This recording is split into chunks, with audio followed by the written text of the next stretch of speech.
You're muted.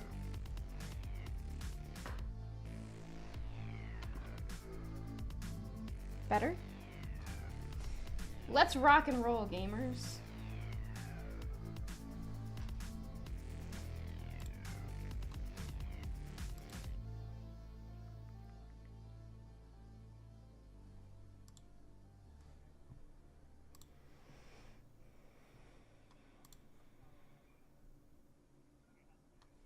Okay, oh yeah. How's it going, gamers? Welcome to the off-broadcast North America stream, which I gotta say, I'm really glad that they pushed this thing to earlier in the day, because that's just so much easier. So we get the North America off-stream matches out of the way early on. I believe the information that we have gotten is this first match, which is TiGang versus Aftermath. They had to give a game loss to TiGang for tardiness. So we are going to be hopping right into game 2, and I believe they are currently in draft, so we should be seeing it come up very soon. But that means that we're going to be going into this with Aftermath up 1. I can hear you, Kyle, but I'm hearing you through Discord. I don't know if Shiv can. Shiv, are we good now? Okay. Okay. I had to change my permission. Yeah, we're back. Let's welcome Kyle to his own stream. Everybody, please welcome Steel Beam Kai to his own stream, where, believe it or not, Kyle and I are going to be casting these together today. Yeah. I know this is not normal for us, but that's what we're going to be doing. Yeah. So what happened, I think, was Elgato updated their their audio mixer software, and I had to re-give permissions to Google Chrome because it wasn't allowing me to switch to that mic. It's I don't Chrome know. user. Yeah, Chrome user. I hardly know her. But either way, we're back. Exactly. Copper Cadet Kyle says Draco. Copper Cadet Kyle. I'm also watching this match at the same time, trying to see what's going on. Los Caducados could take it here. There's 2 down on BH3. That would be wild. 3 down now on BH3. LC might take it. Less than a minute left. Okay, wait, they're starting to go down though. Inteleon's here. This is wild if BH3 loses this. Oh, Inteleon basic attack! Inteleon basic attack is crazy. Bro. Oh, Inteleon on BH3 basic attacks. There's 30 seconds left. They should be able to score enough though. That should be game 3. I cannot believe that. That's crazy. They couldn't clinch there. What a play by Resu. I mean, they still need to get another hundo in 20 seconds. Another hundo plus. They'll need to get a double score. Blastoise doesn't have No, but there's 3 down. Okay, That's not enough. That's still down 1. Can Blastoise Okay, wait, there's get 20 it? on Blastoise? Wait. Okay, Eldegoss gets Oh, that 5. Okay, Eldegoss. Okay. Eldegoss in. Holy. Wow. Okay, you guys couldn't see because you just see our faces reacting to it. Yeah. But that's crazy. Yeah. All right, everybody, get ready to fear the aftermath because that's what's going on. So if you missed it, Aftermath is up 1 because they had to give TiGang a game loss for being late. So that's the reason that Aftermath currently is 1-0. Honestly, I'm really looking forward to this match because these are kind of our bottom 2 teams, and very clearly our bottom 2 teams. So I feel like if Aftermath is going to start to make something happen here, it could be in this game, especially if TiGang was late to the party and, probably a little bit demoralized after being given a game loss. This could be a good opportunity for Aftermath to capitalize and actually get a set win. I don't know how, deserved it is, but, I mean, I'm all for punishing players for not showing up. So that's why you show up when you're supposed to, or make sure you're in constant communication with the TOs if, maybe you gotta pee or something. Just tell them. But yeah, I got my Diet Coke. P-gate, I'll never forget. P-gate. That was worse. That was worse than our situation. Glutano game loss for peeing. Got my Diet Coke. I really needed this today. It's a large Diet Coke here. The most crisp Diet Coke that you can possibly get. Nice and crisp. Ready to get into it. Let's Let's do that again just so that you guys can see the taste test. We got... Oh, don't do that. Large cup. Don't do the tapping. I hate the tapping. It's about as big as my head. And then the taste test. Nice and crisp. It's nice. Perfectly crisp. Ready. Titanium. Did they go into draft? Should we be seeing this soon? Not yet. I mean, it'll take a couple minutes, right? So it'll be 2+ minutes after draft. So I imagine, I mean, we went in probably about 3 minutes ago, so about a couple minutes. So yeah, 1 game loss for Aftermath. I think you talked about Aftermath being able to get a set win here. I think like this is like really unfortunate for TiGang. Oh, okay. So we are actually we're here. Getting ready to go in. We are here. I think TiGang is kind of in an interesting spot because in reality, they have a pretty okay chance if they win out, and this is a very important set. They beat Extinction last week, which was kind of a shocker. So if they can, crawl back and win a couple of sets, they can end up in that 5 spot. But this is going to be technically game 2. TiGang down 1-0 here versus Aftermath, and they are going to take Rob in the central area. I imagine this will stay a Scyther. Yeah, these comps are really interesting. Love the Scyther here, honestly. Into Mew plus Miraidon, I think a Scyther absolutely eats this composition. It's really going to be up to the Surfetched, what happens up in that top path. If they can hold off that Zacian up there for a little while and make sure they get their level 5, the Mimikyu could also absolutely run away with it the opposite side. Yeah, Miraidon and Squirtle trying to bully out this poor little Sobble, but actually this Vaporeon getting some stacks early, stealing a little bit of wild Pokemon away, and getting that level 4 very crucial here for TiGang. This is better. Look at this, the Zacian. I mean, as soon as we said that, right, they need to hold off the Zacian up there. Once Surfetched gets online, could be a little bit easier to try to come back. Surfetched really good right now, but just Mimikyu up in this top path against 3. Zacian already off to a great start. We had that early evolution from Vaporeon. They're getting a couple stacks as well. So far, it seems to be a decent start for Aftermath, but a better start for TiGang. We have 4 members down here. Mimikyu making a rotation down to the bottom path. Vaporeon gets pushed into a little bit of danger here, but Aftermath wants to push this T1 goal zone. 21 gets interrupted, but eventually falls in down here. So Aftermath gets a nice little win down in the bottom path. Yeah, not too bad. And look at this Miraidon on less than 1 HP. I have seen a lot of Vaporeons opting for this Hydro Pump build as well. Just, it gets canceled a lot, but I think they're just going to be trying their best to avoid letting it get canceled. Wow, I hiccuped in the middle of that sentence. That was crazy. Gotta get some water. More Diet Coke, please, for my casting partner. Nice little Hydro Pump there to push Miraidon away, allows Vaporeon to get another stack in. Can they steal that one? No, it's the Wartortle securing that little bit of wild Pokemon. We do have this Regidrago in the central area. There's still a little bit of a scuffle 2v2 down here, but TiGang in pretty decent position. We'll look for a last hit. Miraidon looked for it, could not secure. Rob taking that one for TiGang. We had some good shred here from the Miraidon, which I think the Miraidon is what's playing in that support slot. Now that I'm looking at it, I thought it would be that Mew, or maybe it is the Mew. But Miraidon or Mew is playing in that more supporter-focused role. But we have the Liquidation on the Inteleon, so a little bit of more consistent damage rather than trying to go for some difficult to hit snipe shots. Aftermath in the bottom path has to back up just a little bit, but Zacian just rolling over this poor Surfetched in the top. Pyro looking pretty good up there. Zacian level 8 taking that 1v1 3 levels ahead of the counterpart, that Surfetched for Aftermath. But TiGang, 4 members down here, putting immediate damage on this Regieleki. Should make quick work of it. Rob once again taking that one. Zacian level 9 up there. No Unite moves available down in the bottom path. TiGang still looking to push this Regieleki into the T1. 1 KO found. Mew down. And that's another Mimikyu. Gets Satan sent right to the Pokemon Center. Points in. And that's a pretty decent overcap here for TiGang.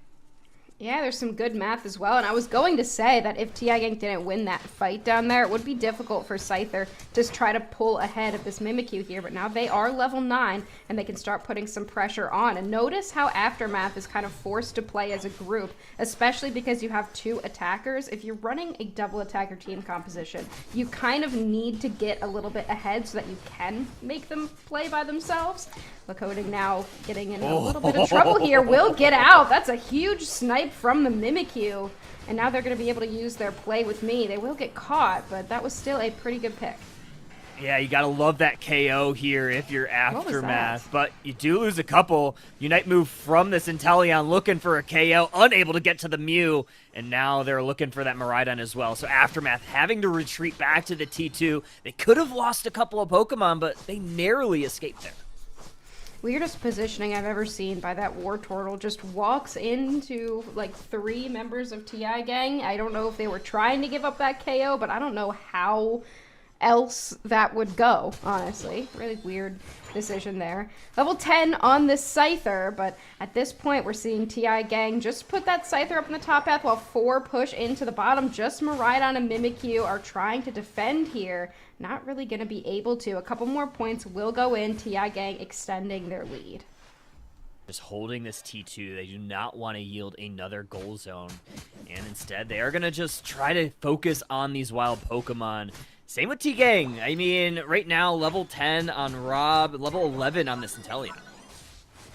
Yeah, that looks like it's a really solid Scyther right now, and noticing that Aftermath has been playing, you know, putting their attackers together, it's a little bit more difficult to send that Scyther in on both of them, but I don't really think that Scyther cares too much. Instead, they're just going to bully up in the top path, not able to get that Reg Ice, but they are going to be able to snipe out that Inteleon with the power of the Reg Ice secured by Aftermath. Not sure if they're going to have an opportunity to push, though. They're trying to. The Blastoise was able to take out that Inteleon, and now they're just going to try to hold this T1 goal zone. Coding again, focusing on these levels. Oh, great Psychic there from the Psyduck into the Green Illusion dive. Immediately shut down by the Scyther. Good Muse Solar Beam that's going to interrupt the 40. Wouldn't have been a big overcap, so I'm not sure if that was a good play or a bad play, but either way, this Psyduck's now going to get a little bit of revenge paid as Coolager goes with the play with me directly on the duck. Really good positioning there from TiGang on that Scyther, because you know that the Mimikyu has a Unite move, and they're going to want to use it on the Scyther, so jumping in and trying to make sure that they're not able to hit it turned out to be really valuable. That being said, Aftermath on a pretty good push here into the TiGang central area will take out this Inteleon again, and you would expect that TiGang would be sending their Scyther into that double attacker, but instead it seems like it's the Mimikyu jumping on this backline for TiGang. Another KO picked up for them. Big KOs, 2 of them in the central area. Good surf from Blastoise there to put another in harm's way. That's a Vaporeon down, Zacian down. You're looking like you're going to need to fear the Aftermath here. They're actually controlling some of these 5v5 fights. Another 50 points, double it, make it 100. 30 points was the cap over, 20-point over cap. So now Aftermath in the point lead here with a minute to go. Yeah, we're under that 3-minute mark, so starting to consider how we're going to approach this endgame fight. This battle is pretty close, and it looks like TiGang going to easily be able to take that Regieleki in the bottom path, and there will be time for Aftermath to defend, but I'm not sure how much they care about it. Instead, 4 of them up in that top path, they're going to take that trade, and this is another Reg Ice. Reg Ice for Aftermath will be nice for the healing for this endgame. 25 seconds, which means about a minute of this Kyogre fight will have that HP recovery. Ooh, and look at this. So there's a lot of things you have to consider when you're going for those last objectives right before that endgame fight. And basically, Aftermath prioritizing 4 in the top path kind of gave up this positioning in the central area to TiGang, and they don't really know where anybody is. We will see Regieleki walk in. Huge Psychic there onto Lakota. That's a lot of damage. Mew has to come in with the coaching. But so far, the fight hasn't really kicked off yet. We do see the electric terrain get popped. Probably not the ideal time for that to happen. Psychic susses out this Blastoise as well, but so far the Scyther looking for a way in. Does not bait out the Mew Unite move, but it looks like TiGang definitely has that backline damage advantage so far. Yeah, playing it very cautiously. Another Psychic's going to miss the mark there, unable to connect on the Blastoise. Pyro looking for it. Oh, Shadow Sneak just narrowly misses the Zacian.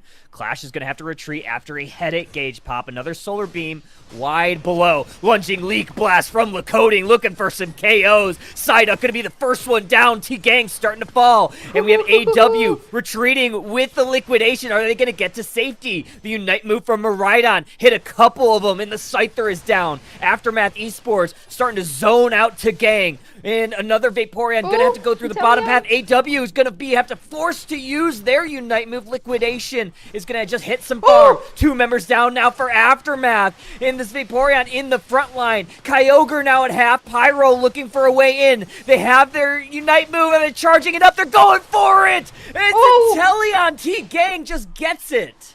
Little bit of a late secure from Pyro on the Zacian, but it doesn't matter. Inteleon able to get it with the liquidation. Bunny just saved that game with that double KO, grabbing 2 in 1 Hydro Pump, taking both of them down. For some reason, Aftermath did not have the capacity to rip that objective, and they really should have been able to with that Mimikyu, but they just weren't able to take it down before the rest of TiGang was able to get in, and this is going to be a game number 3 now. We're tied up.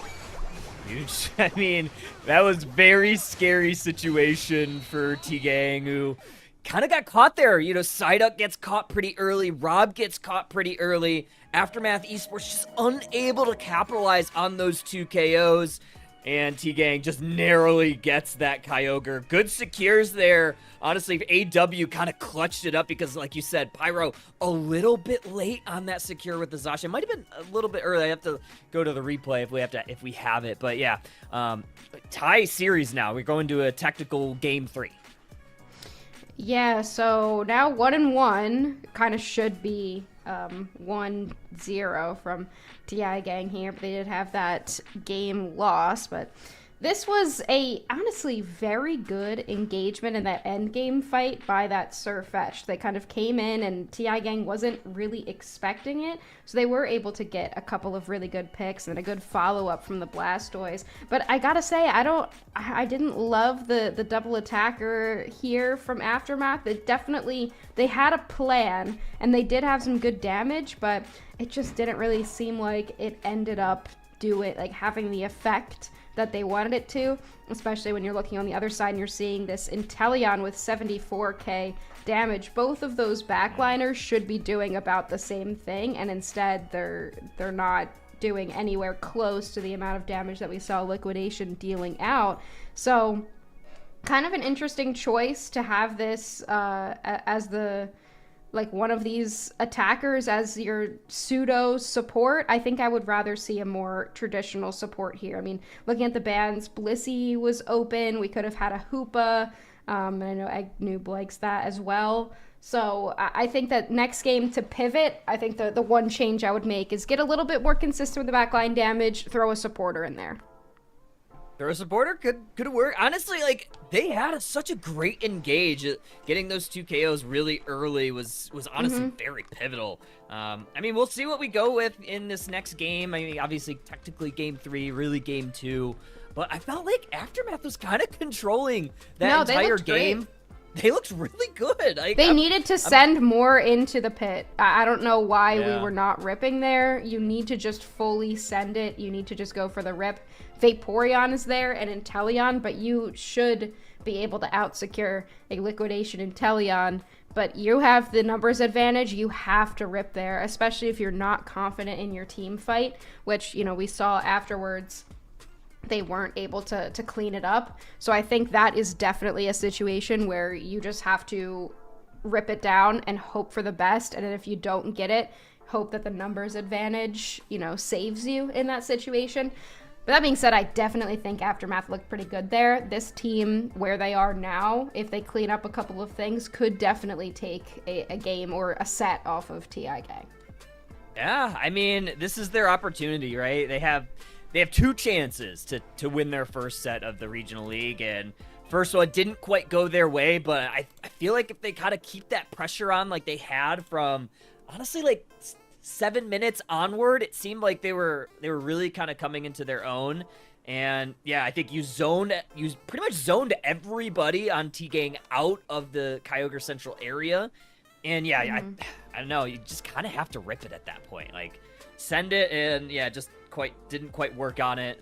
Work out in their favor, because AW was able to walk in, and then so was the Zacian. So yeah, I mean, just kind of tough situation. Yeah, it is a tough situation. I mean, there's a lot that you have to consider, and everybody, even if you can play well together and, you clean up some of these things, every player has their own gaming controller, and they're going to do what they need to do with it. So I think that also the Sirfetch'd being behind early was not good for what Aftermath needed to do. They still held on, and they were in control. I think if Sirfetch'd beat Zacian up there, they definitely win that game. But that's kind of what you pick Zacian for. Otherwise, it's not great. It doesn't have the greatest win rate. It doesn't do well in a solo environment, but in a coordinated environment, Zacian is always really solid, because you kind of just expect that it wins in that top path, especially against a Pokemon that needs to evolve, like Sirfetch'd. Oh, 1000%. And welcome everybody in. If you are just now joining, we are covering the UCS North America broadcast, the off-stream matches, and we are in Game 3 of Aftermath Esports and TiGang. This is the first set of the day. We have 2 more following this, which will be, if I'm not mistaken, Aftermath Evil Geniuses is going to be our next set, followed by IX Gaming, and TiGang is going to be our 3rd set of the day. So we have 2 more sets after this one. This one already kind of getting off to a pretty good start. So I'm super excited. Make sure to continue tuning in. And obviously did get a couple follows. Welcome in Squirtle Boss 23. Hope you're having a good day. Husky, I'm having a pretty good day. And anytime we get to cast together is a good day to me. Yeah, I was looking for where the... Yeah, it's fine, I guess. It's whatever. I was looking for where the schedule is, and I can't find it. What are we seeing? It's this one, and then Aftermath, and this one else? In EG Aftermath will be our next set, and then we can skip that one. Thank you. Oh, yeah, okay, so we get one IX.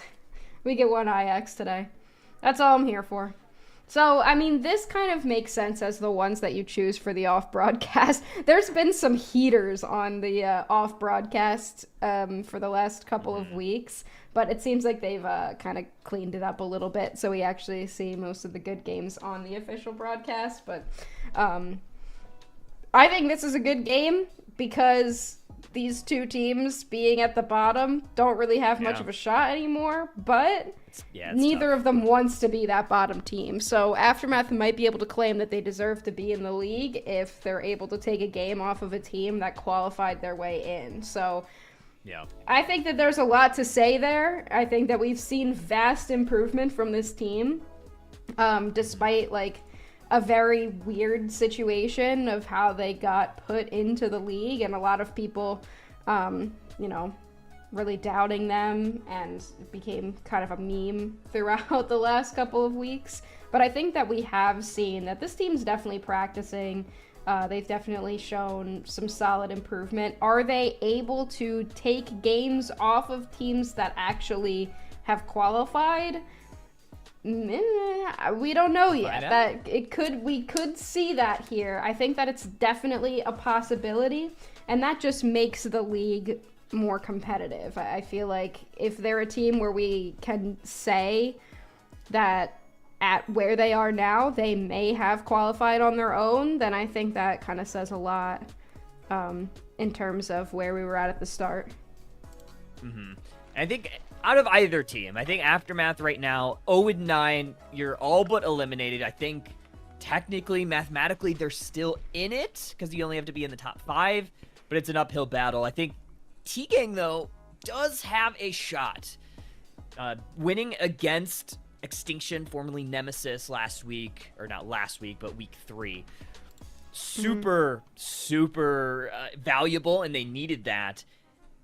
They still have a shot. It's very small, but they certainly need this set more than Aftermath. I mean, Aftermath, I think they need to not only win out, but then they would also probably need some help along the way. TiGang has a generally realistic shot. they just need to need to start here. This is a good building block. We did get some information here on the draft for game number 3 to whatever it is. It looks like we did see a Blissey come out. Okay. But it is on TiGang. Otherwise, mostly the same. We also have TiGang picking up in champ instead of Scyther. And we did see Aftermath listen to me and put a supporter on their team. They have both EV defenders. So they've got some options. And the Surfetched not coming out. Not banned, not picked. Okay, yeah, that's interesting because we've seen Oh no, it is. It was banned. Wait. Oh, okay. It's like a weird, like a weird It's blue a glitch stacks or thing, I guess, something? from where we got the screenshot. So Surfetched was banned by Aftermath this time. Okay. It is banned. They messed up. Okay. Unite crash. Oh, okay. Yeah, Unite crashing certainly happens. I mean, sorry. No, it doesn't happen. Okay. It never crashes. Yeah, no. Unite is a perfect game. Generally very good with no bugs or problems whatsoever. Yep, that's right. Moltres is in the game now, by the way. I forgot, honestly, that it was going to be released. And then it already got emergency patched, which I saw on Twitter last night. I was like, wait, Moltres came out? Like, I didn't even know.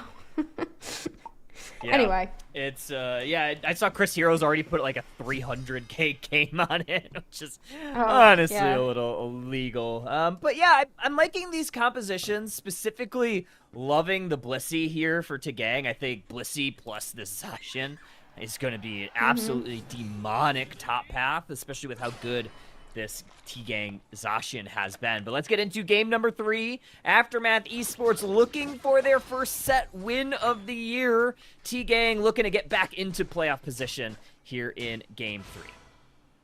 So I'm really going to be keeping an eye on this Decidueye coming out of the central area. This could be a very good choice. I didn't get to look at, let me look here. It does look like there's an attack weight on it, which leads me to believe this will be Spirit Shackle. So I like that way better into the Inteleon that we saw from TiGang, which they have brought back in this game number 2. So I'm going to be watching that throughout the game, trying to see how this Decidueye can get online early, potentially do some stuff.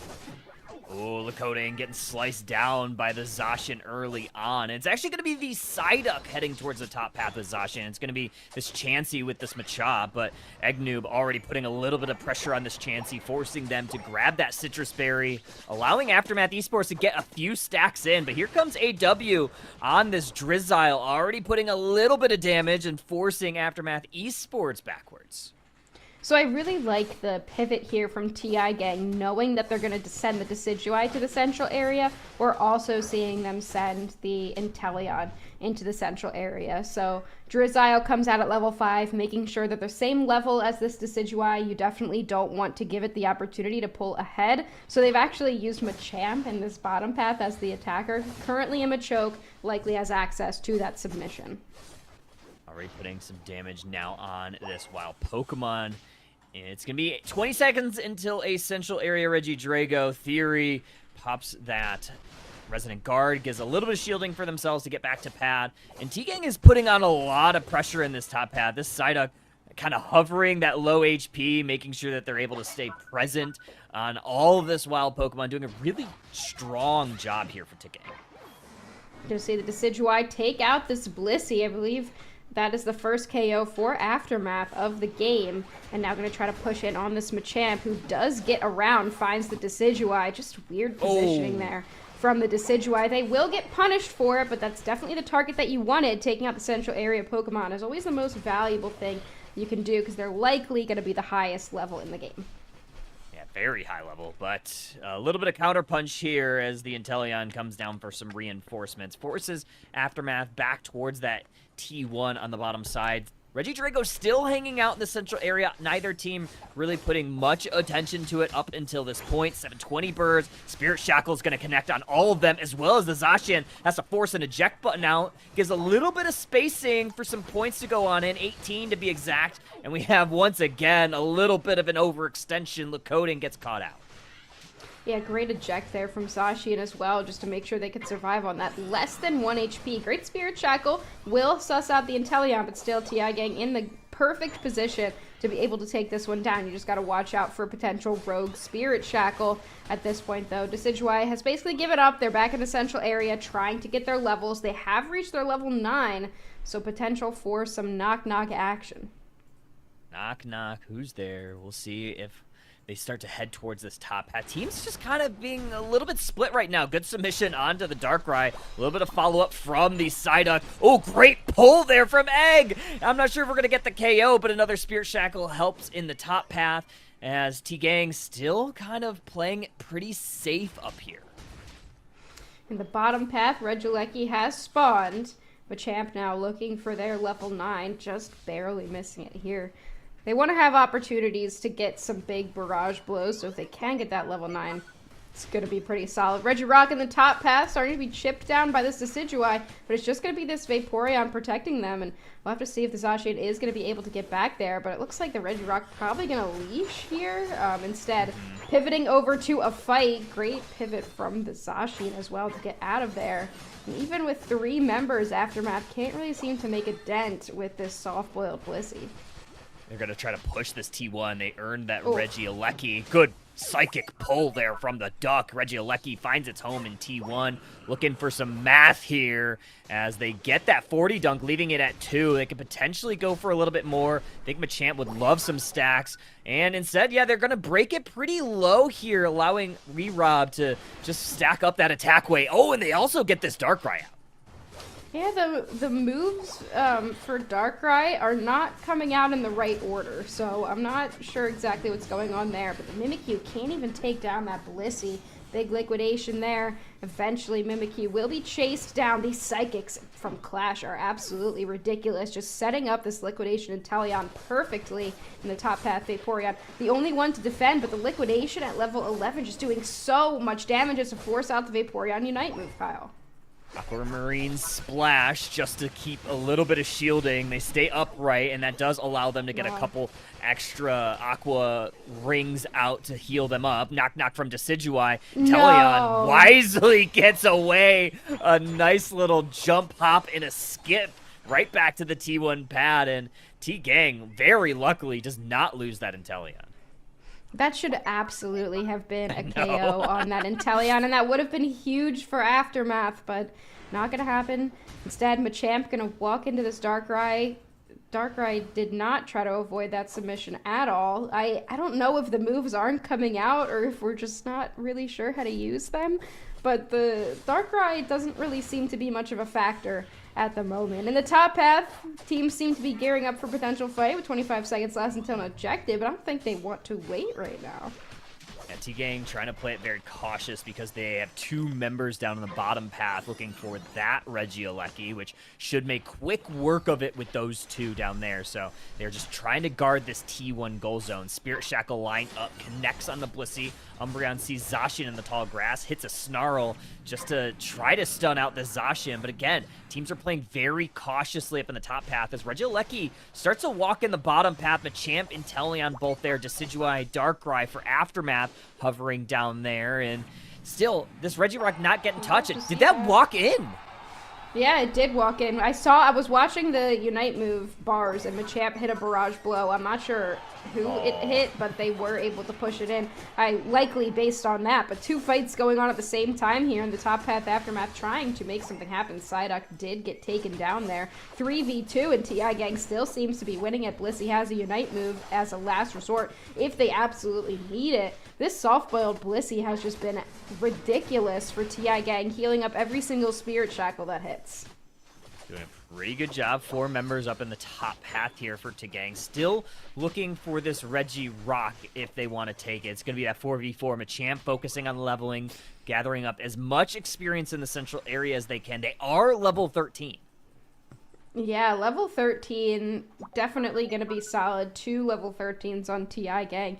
With 2 minutes and 30 seconds left, it looks like Aftermath finally going to try to get this Regirock if they can. But that just gives, once again, TiGang perfect positioning exactly where they want to be in that central area. There's kind of like a there's kind of like as soon as you get to a certain point, I know there's a word for it, when you get to a certain time, I don't know how beneficial it is to take the objectives, because look at this, TiGang, perfect positioning, a Psychic pulls this Vaporeon in, liquidation, so much damage, TiGang in full control right now.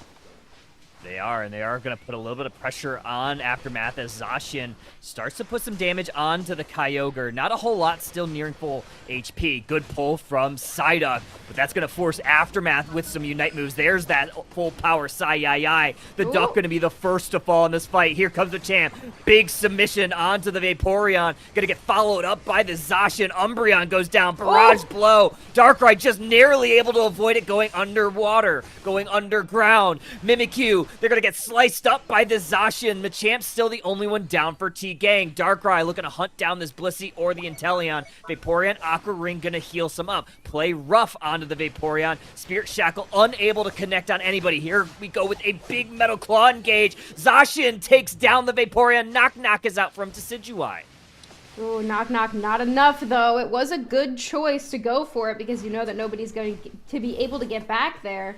Darkrai trying to find a way in, but can't. Blissey does have a Unite move. It got canceled when they tried to save the Machamp from the Mimikyu Unite move. So now they still have it. Kyogre very low. It's going to be secured. No, it's not. I thought it was the Spirit Shackle. It was the Bliss Assistance with the secure TiGang.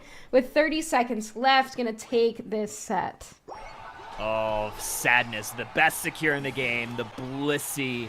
And yeah, you get the Spirit Shackle lined up perfectly, but the supporter going to be the one that clutches it up for TiGang. And they're going to win this set 2-1, and that keeps their playoff hopes alive. They have some climbing to do. They are facing an uphill battle in our North America Regional League, but the battle is not over for them for that 5th place spot.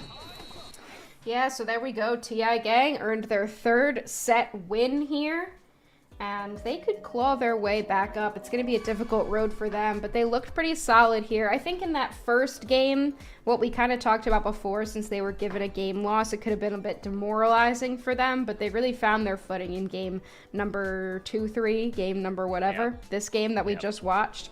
And, I mean, that liquidation in Inteleon, absolutely ridiculous. And the Psyduck. I feel like the Psyduck is the hero of both of those matches because every single Psychic hit, and it was perfectly timed. It set up the Inteleon perfectly to do a ton of damage. You're going to be interested to see the damage on the Inteleon, too.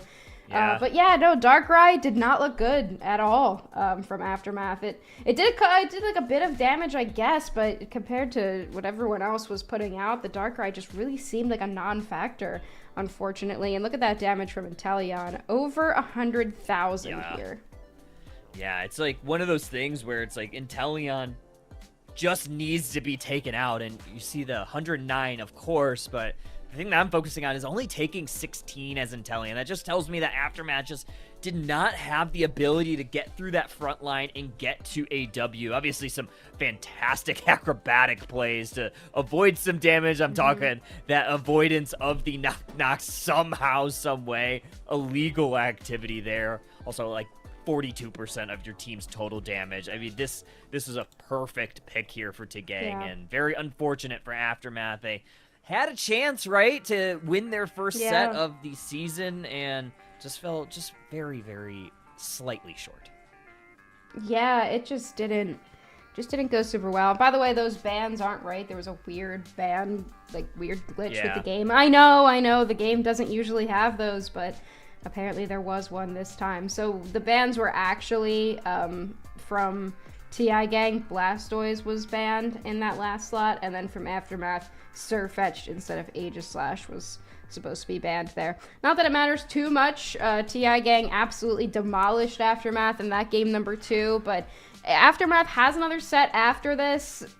It'll be a tough one for them, but I think that the way that they have improved, we could definitely see them kind of start to make waves a little bit. Maybe not win, but they could start doing something impressive. Sure. I think that, that's where we're kind of at with this team. Just to update everyone on what's going on in main broadcast, if you're not watching, Peps is 1-0 against Engage. Engage got absolutely demolished in game number 1, so I guess Peps is not too demoralized after their loss to Komai earlier.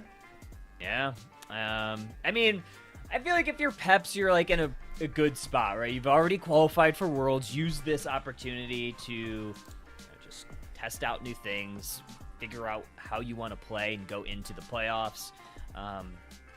It's not as important because you already, you secured your slot. So you're just trying to not, show up your best compositions, but there's a lot of factors that go into it. Where you do want to be playing your best Pokemon Unite as we get into those World Championship series, and obviously you don't want to lag in the regional league. So obviously there's a lot of money at stake too, right? So you obviously want to get the bag. So we'll see what happens. We are going to take a very short break while we get the next round set up. It is going to be Aftermath Esports, looking for their first set once again against the Juggernaut, Evil Geniuses, number 2 in North America. So don't go too far, folks. More Pokemon Unite North America off-stream action. We'll be back very, very shortly.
Welcome back, trainers. We have our round 2 matchup set up and ready to go. Aftermath Esports and TiGang going to be taking to the Thea Sky Ruins. Game 1, as always, in this week action is going to be on Kyogre.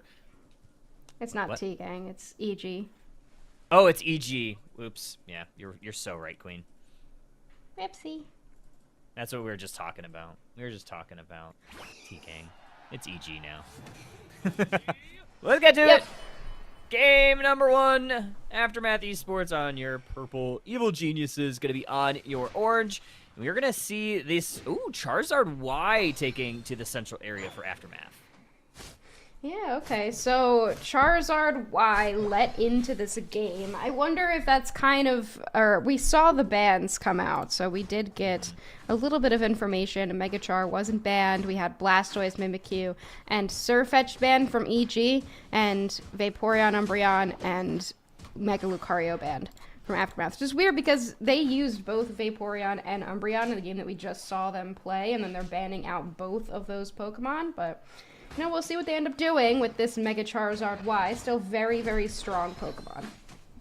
Very strong. And now we have Vin coming up towards the top path, trying to put a little bit of pressure and help this Mega Gyarados along. And stealing away some wild Pokemon as well for Evil Geniuses. So they're actually going to try to play opposite paths here as Cooliger went towards the bottom path.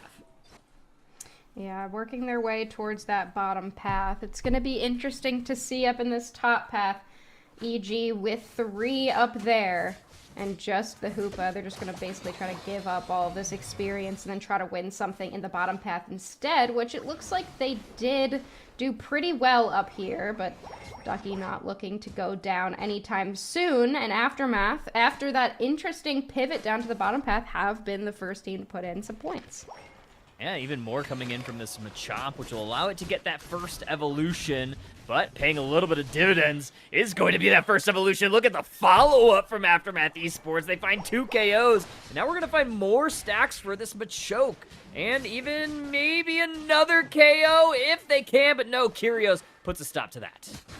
Wow, Kyrios, very low there. Definitely an int play from both Vin and Kyrios in that.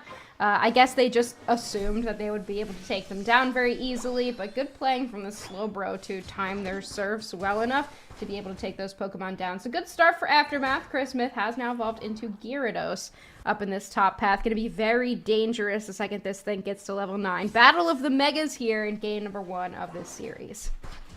Regidrago already starting to get worked on. Aftermath, and here come Evil Geniuses. This is going to be an all-out brawl. All 5 members of each team very interested in this. Regidrago now at half Machamp, going to have to back up a little bit. Chris Smith getting caught in a blender, but it's actually going to be Vin taking the Regidrago. They're going to make a beeline towards that T1 goal zone on the top side.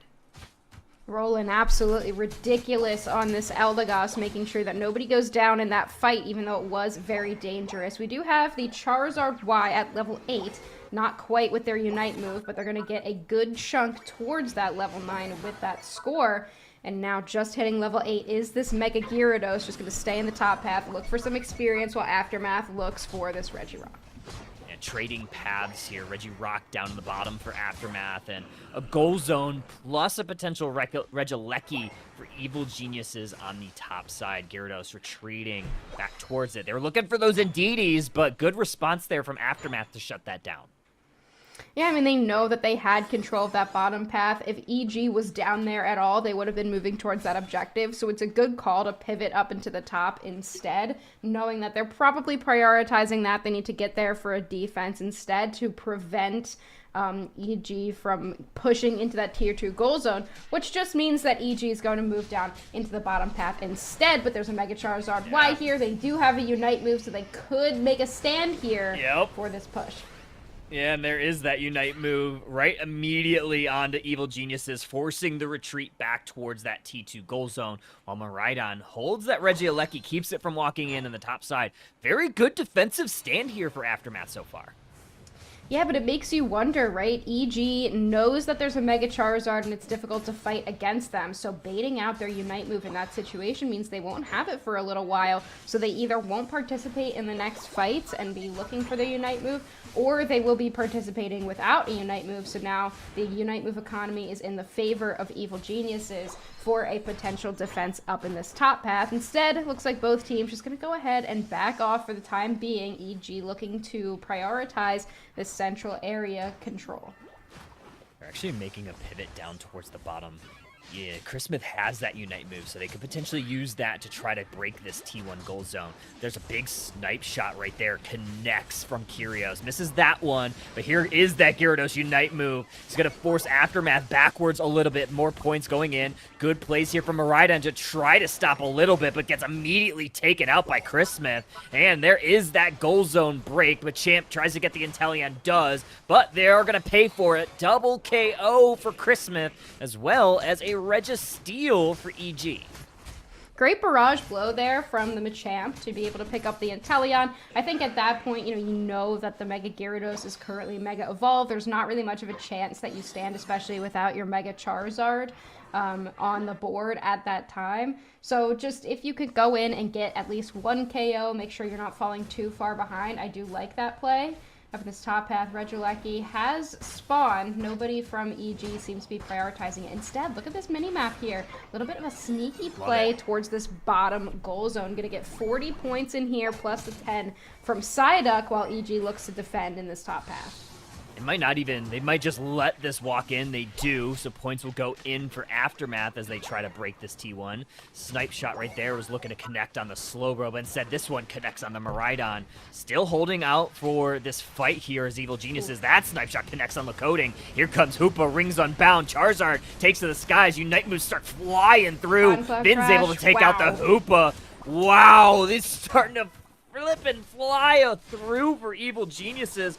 4 KOs, and now this Miraidon trying to retreat, and they're able to get back to safety, but not before the damage is done for Evil Geniuses.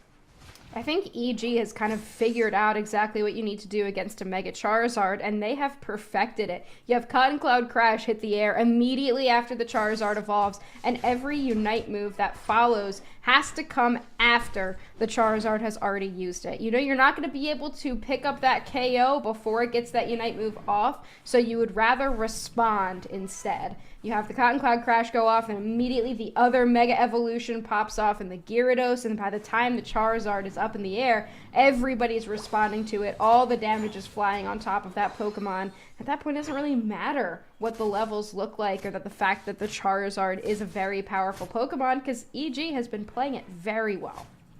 They've been very patient, very careful. We'll see what this Regiroulette is in the bottom path. It is going to be a Registeel, very valuable for this last fight. It'll span for 90 seconds once it's captured, which will mean that for the basically a minute of this first Kyogre, it's going to be a big buff here for the attack and special attack of EG with 30 seconds until our first Kyogre.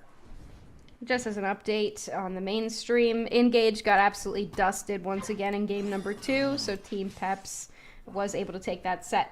With 2 minutes and 15 seconds left, Aftermath has done a good job with their scores, and that's a really good pick there from them. The Hoopa goes in a little bit too deep, but EG now in full control, not that they weren't before, but full control of that central area. What's really going to end up being like what Aftermath needs to do is they need to grab this, either the Mega Gyarados or the Scyther with that slow beam, and then just hope for the best. You have Hoopa is now back. Scyther not even looking to participate in the fight. They're considering instead looking for a back cap, but they're not sure where everybody on Aftermath is. 4 members kind of moving up through this top side.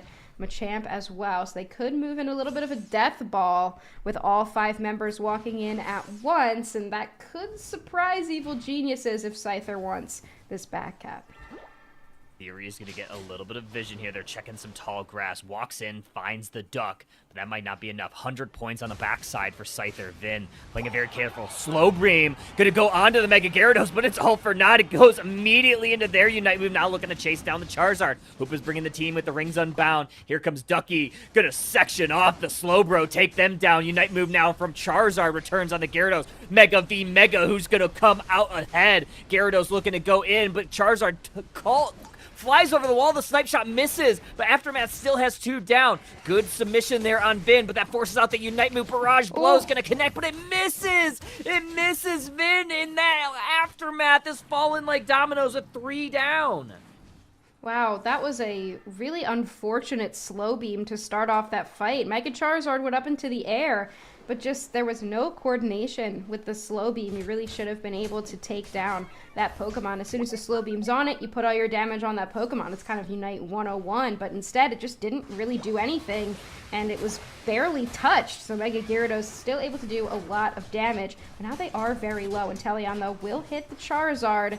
And with 7 seconds left, we do see Gyarados go down, but it's not going to matter here. Not enough time for Aftermath.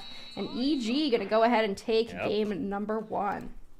Very calculated fight there for Evil Geniuses. Really started off making sure that they extended their point lead early on with Scyther, who was actually able to rejoin that fight and found some value. I really also liked, Chris Smith, kind of got saved a little bit, with, like you said, with that slow being kind of without a little bit of follow-up. Was able to immediately go into their Unite move and kind of kick off the party there. Coolager responded. But again, Aftermath, not enough firepower throughout that fight. Yeah, they just couldn't really do anything against what Evil Geniuses had. And so, unfortunately, not going to be able to pull out a win against the number 2 team currently in the league. It was pretty well fought. There were some good things that happened in that game, I would say. But again, we're seeing this defender player just very consistently out of position and nobody really knowing what to do off of those engagements, which is really unfortunate. I think that the Slowbro, definitely a really good pick, but just not able to convert on anything. And I mean, look at EG's damage. It's not like they really did a ton.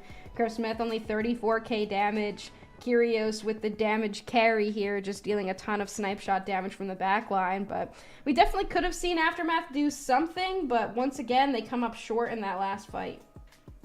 Yeah, just very unfortunate there for Aftermath. But yeah, like we said, Evil Geniuses have been very methodic throughout this entire regional league. So they were able to, kind of play very cautious there. They didn't give up any position. They were very patient. They made Aftermath make the first move, and Slowbro kind of had to, call the bluff, right? Like, they walked into the tall grass. Evil Geniuses kind of vacated, spaced out a bit so that all the damage couldn't follow up appropriately. And yeah, I mean, you got the slow beam. You baited that out early on, and without all that follow-up damage, Chris Smith was able to live. Vin was able to rejoin the fight as Scyther after that big dunk. And then once you found those 2 KOs for Evil Geniuses, you saw like Roland and Ducky both going for some scores on the back end, just in case there was an unfortunate flip in the final, 20 seconds or so. They just made sure that they were able to get a little bit of insurance on that back end. Yeah, they definitely did a good job of that. And EG, I mean, they're a team that's been playing together for a while. They've had a couple weird sets, a couple unfortunate plays here and there throughout the league events, but they're a really coordinated team. And a lot of that is because of Kyrios, who's just really good at seeing the entirety of the map. It's like, he's got like an eagle eye, like the bird's eye view always. So he can kind of see everything that's going on and really shot call well. And I don't know if Aftermath has anybody like that who's consistently being the one to shot call and call for positioning. So that could be, one of the reasons. But also, Evil Genius is just a really strong team. They have a deep Pokemon pool. They know how to counter everything, so even letting the Mega Charizard Y through, it doesn't really matter, because Eldegoss, huge counter to that with the Cotton Cloud Crash, and then you just know exactly how to respond to it. Yeah, you had a lot of, really good things working for them, and, Yeah, I feel like, the Slowbro plus the Charizard Y doesn't quite have the synergy that you would imagine that it has, because unless you Charizard Unite first, whatever, like, prime target that you want to KO, if you Charizard Y Unite the slow beamed target, then, you kind of cancel that really valuable Unite move from Slowbro. So it's kind of like a little awkward in the way that composition is kind of built. If they had something different, I mean, maybe you take the Slowbro because you just don't want Evil Geniuses to have that shutdown option of your Charizard. But yeah, just kind of very unfortunate. I did like the draft, though. Like you said, from Evil Genius, you give that Charizard Y, but you get that Mega Gyarados, which I think, personally, Mega Gyarados seems like it's a little bit better than the Charizard Y, or at least the stats have shown that it's a little bit better. Yeah, I think that also, like, a lot of players probably haven't had a ton of practice with Charizard Y because it's been banned so often that you're kind of expecting, it was broken, so you have to ban it on the off chance that it slips through and then rips you apart. But a lot of teams haven't really practiced a ton with it because it's being banned every game. So that could also be a factor that we're seeing. Like, people are not, like, haven't played it much, so then it gets through and nobody really knows what to do, has a ton of experience with it. Yeah, it's probably going to get played a little bit more, it seems like, over the last few weeks. Obviously, some nerfs to it probably helped enable it to get played a little bit more, but more and more teams seem to be just, like, letting that Pokemon slide through the ban phase, so it's been ending up in more drafts. So I think as we kind of continue forward, we'll start to see that Pokemon get played even more and more and more.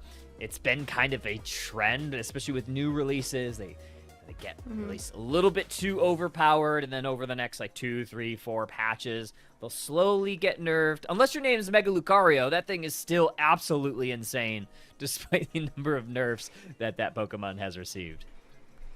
Yeah, Mega Lucario, I feel like sometimes it does absolutely nothing, and then other times it's, like, the most insane thing in the game. It's just, like, and I haven't exactly figured out if it's, like, it has to do with the way that you're in the lead in terms of levels, or just if you're good at it or not.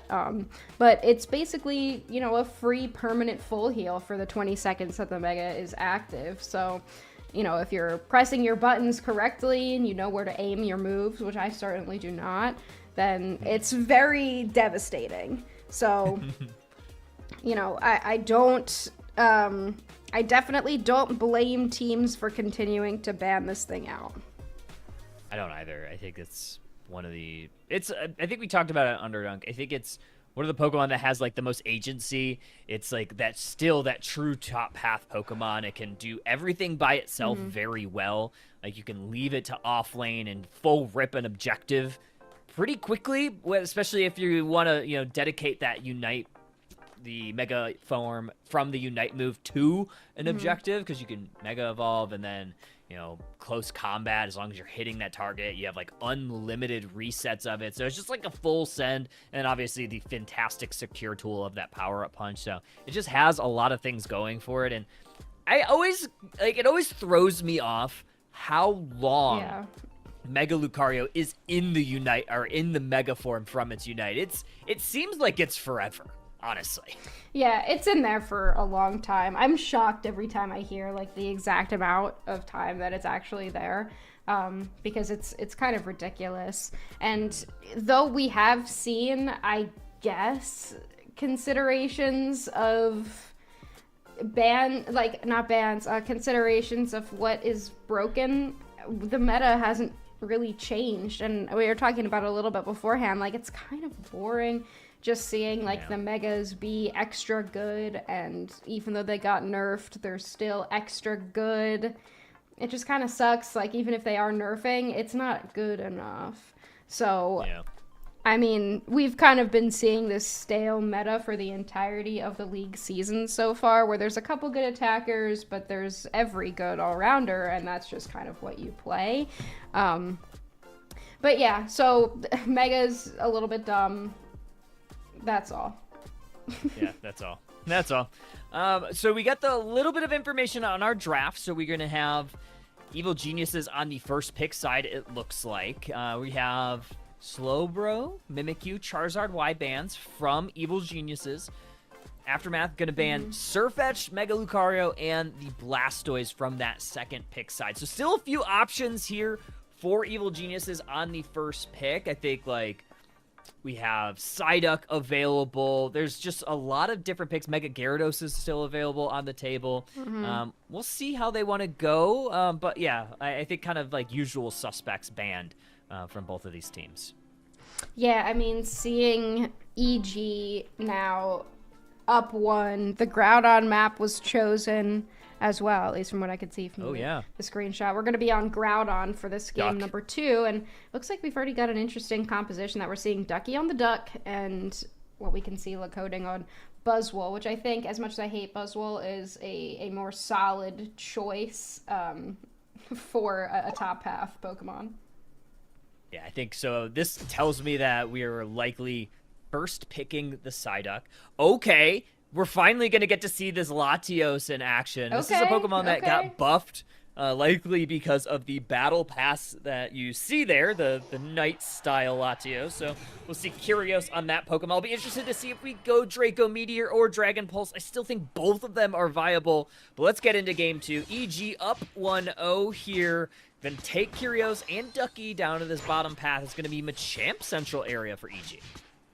Okay, yeah, Machamp Central area, that's kind of what I was wondering. Who are you going to send in there? And honestly, I feel like Machamp is that best option. You want your attacker down in that bottom path because you want them to hit that level 5 and then be able to start stacking up either that Dragon Pulse or Draco Meteor. I imagine we will see Draco Meteor here just because I'm seeing a Charcadet and a Buzzwole on the other side. So the Draco Meteor with a lot of damage while the Buzzwole is in a brawl could be very helpful. But we'll see what they end up going with. Dragon Pulse also very consistent move set.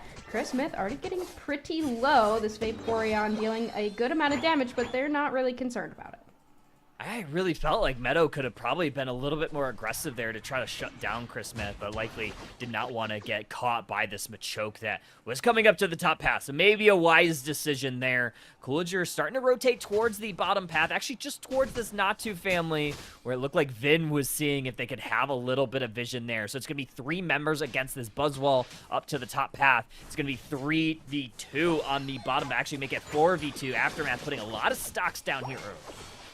Yeah, that's a lot that they're throwing in. I think that this is one thing that Aftermath has done really well, the sending 4 to the opposite path, just to make sure that they can get some points in to start. The problem is converting on it later. We are seeing now Lakota in the central area of Evil Geniuses. They will be able to steal away that blue buff. Not too much Curios can say about it. Not too much at all. Eject buttons traded. Vin more for the offensive. That was a really great play to take out that Ceruledge. And now they're going to start running towards this top patch to try to work that attack way while Chris Smith just focuses on this Natu family. Aftermath Esports a little bit slow to respond, unable to break some of these stacks in. And Vaporeon going to have to run away from this Zacian, who's in hot pursuit. There's a submission into the cross chop. Buzzwole, one final stand. Are they going to get to safety? No! Wow. Hoopa shuts them down. Basic attack with the Hoopa, and now Evil Genius is running this top path. And something about this team of Evil Geniuses that's really solid. You see Dragon Pulse, by the way, on this Latios. But something that's really good about them is you can't really surprise them. Even we see Aftermath heading into their central area, even, picking up a couple of KOs, getting some points in. EG is not concerned. They know exactly how to respond. They'll just head to their central area as well. They don't get caught off guard, which makes it really difficult to beat this team in the early game if that is what you're trying to do, because you can't surprise them. Can 7-10, so both sets of objectives coming towards the bottom path and the top path in very short time. Zacian just holding that top path, gonna probably be a solo shredder up there. It's gonna be a Regieleki down on the bottom path. Aftermath Esports fully going for it, uncontested by EG. Yeah, they're not going to worry too much about it. They know that they have the Zacian up in that top path taking control of that objective. And the way EG plays is usually they just let their top laner be in the top path while the rest of the squad stays in the bottom. And it doesn't seem to matter because Vin can clean them up by himself. Big barrage blow. That's a double KO streak for them.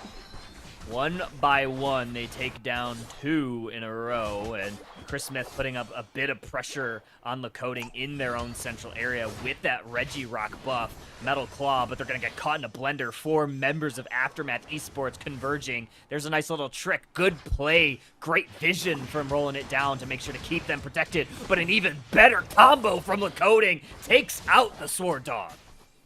Yeah, that's big for them. What a catch onto the Zacian. That was absolutely huge for Aftermath. They needed that. Even though the Zacian had a good escape there, they definitely needed to pick up that KO because now they can start focusing on getting their levels back in line with what EG has. We've got level 10 on the Machamp, and that's going to be dangerous. Meadow looking for a bit of a stack here. Vaporeon level 7, but they do want those special attack specs stacked up. It's going to give them so much more healing.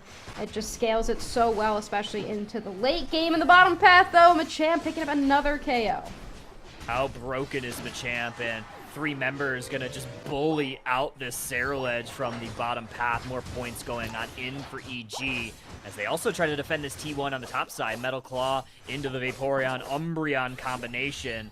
Some boosted autos and an enhanced version. Umbreon's gonna go in, steal a couple shields, gets away to safety. Here comes the Coding, looking for KOs, gonna find one. There's Ducky coming in for the save there. Full power Sai gonna push this Buzzwole away a little bit. In the bottom side, I think Miraidon is down there somewhere.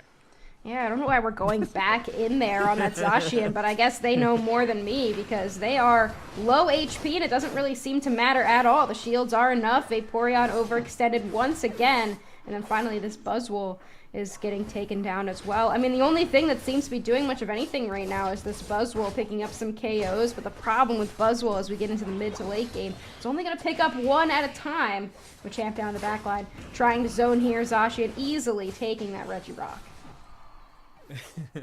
Regirock gets some defensive buffs here for Evil Geniuses as they are trying to push this T1 goal zone. Buzzwole trying to make a defensive stand, but they're going to get immediately erased. Roland bringing the team in, calling them in, rings unbound. Unite move from this Miraidon going to interrupt a couple of the scores, but eventually 20 points still go in. Another 27 from Ducky, also getting interrupted from this Miraidon. 9 in from Chris Smith, going to leave this goal zone at 3. Aftermath Esports does prevent the break there, but it's going to set up for a lot of, or a big overcap potentially later on.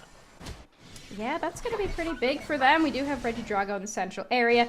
And look at Curios quietly getting a ton of stacks in of their Dragon Pulse. We now see so much more damage coming out. Big Revenant Rend, but it hits absolutely nobody, so maybe it wasn't that big. Zacian does take the Regidrago there in that central area. Aftermath was in control, but they just couldn't get that last hit.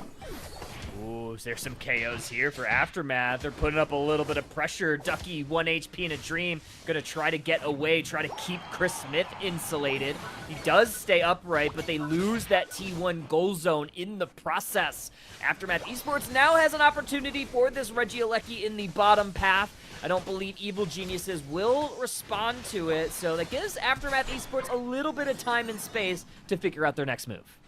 Yeah, not bad at all there for them. They're hanging on in terms of points, and they're hanging by a thread in terms of the levels. They've got that great play by the Cerulege to be able to live in that last fight that we saw. Brings them to level 13. That Buzzwole also is going to need it. We're under 3 minutes now, so it's starting to get to crunch time, and Aftermath just hasn't been able to find the levels that they need. Whereas on the other side, we're seeing the Latios quietly level 13, and Machamp very loudly level 14. That's going to be a difficult one to deal with. The Reggie steal for the last little bit. Great submission from Machamp into the Zacian. Takes out that Miraidon immediately, giving Evil Geniuses full agency to take this Registeel off the board. That'll be a huge buff going into our Groudon here in Game 2. Yeah, that's going to be rough for Aftermath. 2 minutes and 5 seconds left, and here comes Groudon. And once again, Evil Geniuses has control, but Aftermath not that far behind, just 50 points. So if they can get a couple of picks here, probably going to want to go for that Latios and that Machamp mainly. But you got to be weary of the Zacian Secure as well. How much damage they do. Oh, great play there by Chris Smith, just baiting out everybody's moves. You just jump in, leave immediately, and suddenly Machamp ready for the engagement. Oh, Yeah, he's going to be able to take out that Marina. It's actually Latios getting credit there. 1 KO found for Evil Geniuses. Make it a double. Lacoden goes down at the hands of Chris Smith. Theory running away on this Vaporeon. Just enough shielding here. There's that Revenant Ren from Cerulege. However, they get immediately eviscerated. Umbreon gonna have to retreat. They're back in base. The Evil Geniuses, they're bringing the pressure on. Rings unbound. Groudon dangerously low. No response here from Aftermath. Evil Geniuses gonna put the pressure forward, score all of their AOs. Absolute textbook fight there from EG, and I don't know if you saw it, but the Revenant Ram was targeting the Latios, and the trick Phantom Force, the Latios dodged it. Kyrios and Roland, absolutely unbelievable micro play there to avoid the Revenant Ram. That could have been a different fight. Did see them pick that up. Instead, it was Cerulege getting dusted by that Machamp and that Latios. But yeah, what a fight there from EG. I feel like that was a clinic. That was like, okay, Aftermath, like, this is how you do an endgame fight. You're going to want to watch this VOD back. Here we go. And ridiculous from them. But yeah, as expected, Evil Genius was going to take this set 2-0, and it didn't seem very difficult. Not too bad. I mean, yeah, 2-0. I mean, this is kind of what you expect out of this team after maybe a little bit of a stumble in week 3, right? I mean, they didn't play their best Pokemon Unite all weekend long. They had, I think those were both of their losses last week. So they were 6-0 going into week 3, and then they ended the week 7-2. So definitely off on a better start here with this 2-0 finish. This is exactly what you expect from this team. Just try to get back into your own groove, and a 2-0 victory 574-134 going to be your final here. 2-0 sweep for the Evil. For the Evil. For the Evil. I love it. For the Evil. But yeah, Aftermath, I feel like this team, they have a strength, and it's their early game. They have solved the way that they want to play in the early game, and they do pretty well. But for a team that's, more uncoordinated than the pro teams that we've seen in the rest of the league, they can respond to that pretty well, and they have no end game fight. They have no idea how to do it at all. So I think their strength is within that early game, and now they just have to convert a little bit more time into figuring out how they want to play in the mid and late game, and we could see them start to claw their way back, maybe even win a set before the end of the league season is over. But it's not going to be the Evil Geniuses, and it's not going to be today. 10 KOs from Machamp, absolute clinic from Vin. How broken is Machamp? Yeah, 10-9, looking fantastic. I also love Kyrios on this Latios. I was going to say, the damage must have been pretty high. 114. You saw like the end game fight where all of those meteors were flying through Aftermath and just chunking those HP bars. Yeah, 96k from Chris Smith as well. I mean, you look at the damage dealt in. This was a very tactful game from Evil Genius. Very calculated, very controlled throughout. Yeah, 114k damage from Kyrios, too. I mean, Latios not even running the buffed moveset, but Kyrios has been one of the few players to really like this Pokemon in the attacker role since it came out. So he's been playing it regardless. Obviously, Dragon Pulse is very good regardless, but the Draco Meteor moveset was the one that got buffed for that Battle Pass. But Kyrios, either way, ridiculous player with a ridiculous amount of damage here in game number 2. I don't know what else to say about it. This is kind of exactly what we expect to happen. Evil Geniuses is just evil. Yeah, it is evil. But yeah, fantastic stuff there. 8-2 now. 0-11 Aftermath. They're going to have to go into day number 2 of week 4, still starving for their first set win. I think your opportunity, certainly if your Aftermath was in that previous set, this one, you're trying to get some moral victories, maybe, put up some good fights against Evil Genius. And honestly, it could have been way worse, right? Evil Genius is not a perfect team. They're very incredibly good. So, still kind of being in the fights towards the end, during our Groudons, during our Kyogre, still having a shot there.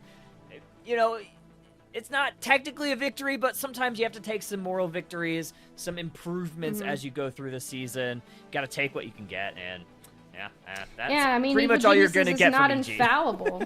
Yeah. Yeah. Yeah, pretty much. They're not an infallible team. They can lose. It's just not likely. Not likely. It's just not likely. Not likely. Look at well. me, She's a circle Oh, back she's there. sleeping. She's a sleeping. circle. What a good little one. But that's gonna be it for set number 2. We have one final set for our off-stream broadcast today, and that's gonna be TiGang, who we saw in our first set, taking on IX Gaming, the crowd favorites. So don't go too far, folks. We'll be back very, very shortly with that set. And we're going to get some water, so grab a drink, grab a snack, do what you need to do. We will be back very soon.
And welcome back in, trainers. And we have TiGang and IX Gaming taking it home for our third and final set of our North America off-stream broadcast coverage. This should be a good one, Husky. We already have some of the ban information. Looks like TiGang's actually going to ban out the Darkrai, which is a Liko staple, the Psyduck, which is certainly a Whaley staple, and even the Meowth we've seen IX play quite a bit over the last little bit. And on the other side, IX Gaming going to go ahead and ban Charizard, Y, Mega Lucario, and the Zacian away from TiGang. Yeah, I mean, some target bans for sure, but I mean, I feel like the Psyduck isn't anybody ban. Like, Psyduck is just insane. Yeah. But if you guys are familiar with IX, watching how they play, I don't know if Whaley has missed a Psychic ever in her life. Never. So definitely some target bans there. I really love the Liko Meowth. I haven't really seen any team play Meowth the way that IX has, so I feel like that's kind of their thing now and what they're known for. So I don't think it's a bad option to ban that Pokemon at all, but it does mean that there's a lot of really good Pokemon that are on the board for both squads to be able to take. So I wonder what these final compositions are going to end up looking like as we get in very soon. Yeah, we have a few Pokemon available. Okay, Whaley going to be picking the Hoopa. Looks like Rob's actually going to be on this Glaceon. And surprise to me is that Blastoise is unrepresented in this composition for either team. Thank God. Are we finally realizing it's not that good? Are we finally getting away from the Blastoise? So Greninja is going to be the one I'm watching here for IX. Going to be an interesting call for sure, but I also really like this Glaceon. So if you can lock an Icicle Spear onto the Greninja, it's basically over because of how squishy that thing is. So the Greninja has to obliterate this Glaceon before it has the chance. Gonna be game one, TiGang on your purple, IX on your orange, and already seeing the pathing situation. Burzy along with Whaley up in this top path. Pyro on this Surfetch up here, as well as Bunny on this Gossifleur. Pretty strong pass on both sides, honestly. Yeah, not too bad here for either of these squads. We do see the early secure there by TiGang down in that bottom path, the Mew. Just a really strong attacker with a lot of secure options, and it's good at every stage of the game, so it's always a very safe pick if you can play it. And here comes Riker on the Greninja. I wonder if we will see the Smokescreen build, as that is what recently got buffed. And this is going to be an Icy Wind Glaceon, so not the Icicle Spear that I assumed to be able to take out Greninja, but a good Icy Wind can also one-shot. Like, to be completely honest, it also can one-shot it. 850 birds up in both paths, and a Pollen Puff gonna spot out Riker here, and there is that Icy Wig directly onto that Frogadier, and now onto Whaley, including that Musted auto coaching onto the Glaceon to keep them upright. Clash getting 1v2'd, and a bunch of points going in for IX Gaming on the bottom path in that odd man advantage. Yeah, I mean, they didn't take out the Snorlax, but they got in the points that they needed to. But now TiGang trying to go into the enemy central area. But here comes Smuglax, and the cavalry has arrived. Eject button from Liko doesn't get anybody. Unfortunate eject button to waste in that moment. You definitely want to be able to pick somebody up there, but good response from TiGang. Yeah, they used their eject button, but they did get 2 eject buttons out of TiGang, so 1v2, 1-4-2. Not terrible. I think the Trevenant was kind of probably why they didn't want to get caught again by Smuglax. Yeah. On this Trevenant, just a fantastic Trevenant player. I'm loving every time we get to see him on Trev. Yeah, the Trev is a defender that's always been very good, but it's not often seen, so I feel like it's really the best Trevenant players that we are consistently seeing on it. Riker not quite level 7, definitely not where you would want to be at this point. Big pick by Liko here, trying to get Rob. A good defense from Clash, and Liko very low, will go down here. Yeah, the Mew able to provide that finishing touch with that Solar Beam. Musted Auto now going to be on Smuglax, unable to hit that Wood Hammer. Going to try to hold this door. More points in for this Mew. It's a 4v2 here. IX Gaming might lose this T1 goal zone. It's left on 3. Burzy 1v1 versus Pyro. Right now, Pyro might have the upper hand, but Buzzwole doesn't get the full combination off. Yeah, they didn't go in after the engagement. I assume that they were trying to avoid the detect there, but nobody will go down. Regice now on the bottom path. We do have Riker now at that level of Greninja, but no Unite move is available. Machamp goes down once again. This just has not looked great, and Mew will be able to get that secure with the Electro Ball. Double KO streak for them. Oh, I thought for sure it was going to be the Greninja Surf that did it, but unfortunate for them. Now a potential overcap here. 28 points could send that T1 goal zone down. Once again, Burzy versus this Surf Edge. There's the detect, and they are going to get away from this Buzzwole. Yeah, I don't know why Burzy isn't using the second hit of the Smackdown.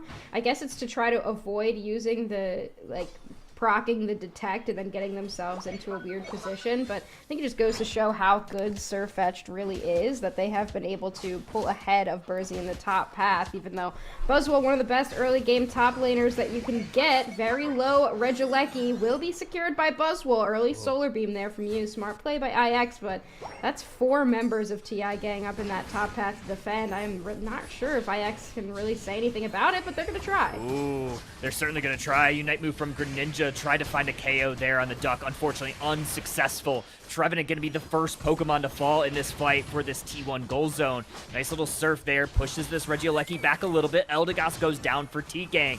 IX Gaming still upright. Here comes Glaceon. Rob going to try to 1v Whaley. Musted auto connects, and a basic attack going to be the one that takes down Wailord. And now Liko getting shut down by the Snorlax.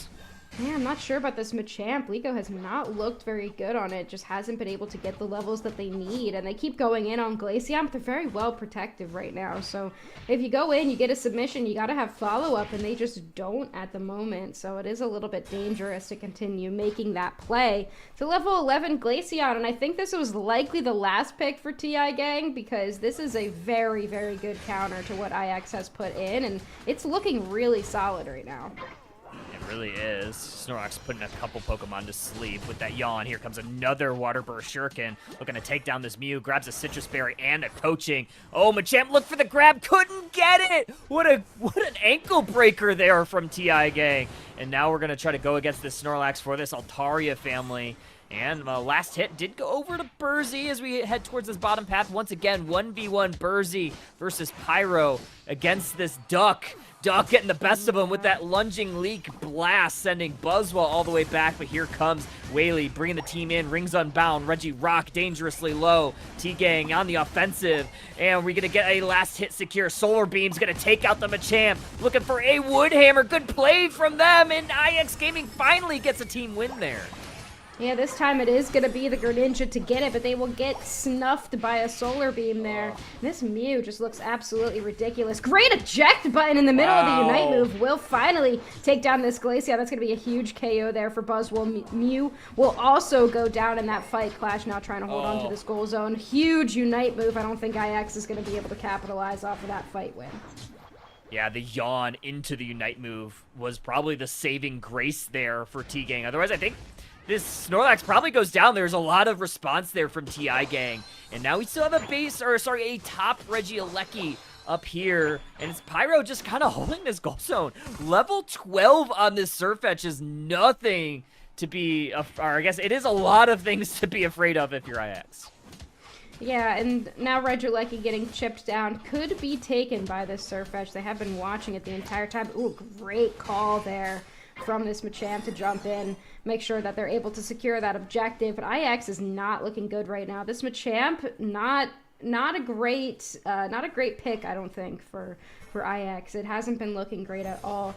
I think that one of the biggest things is they continue to walk into fights with just a submission and then nobody to follow up. And with a lot of burst damage on TiGang, I mean, you've got this Glaceon and you've got the Mew plus a Surfetched if they were to join any of these fights. The Machamp just gets obliterated the entire time and they're just way too low level right now. IX is going to need a miracle in this endgame fight because look at the level disparities across these two teams.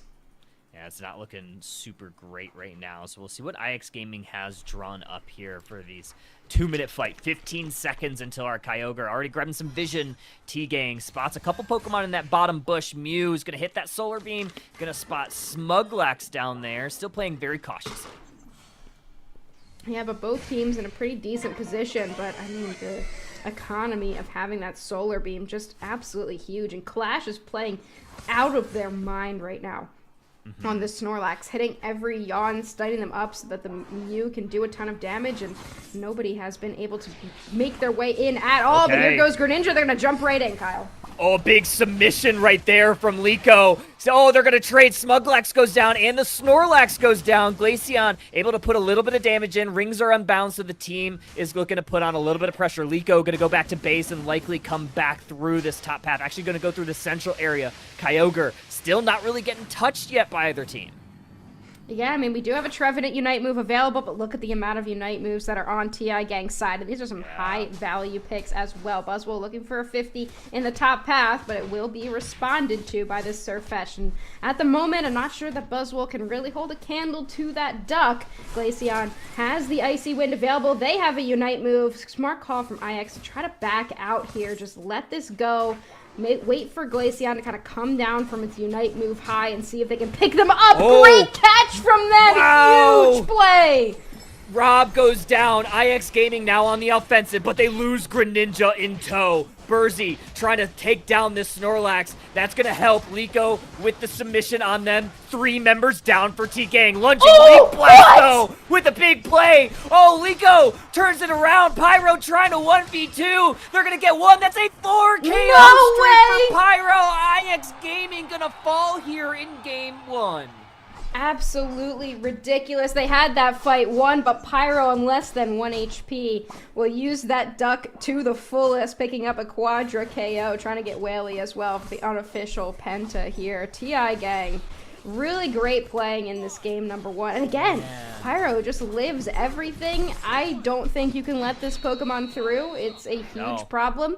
Didn't like the Machamp, hated the Greninja. I think that the Glaceon was a fantastic counter pick to what they had as well. I just think that was a draft win from TiGang, and they were able to capitalize and pulled it out very, very well. 280 to 31. IX has a lot of work to do.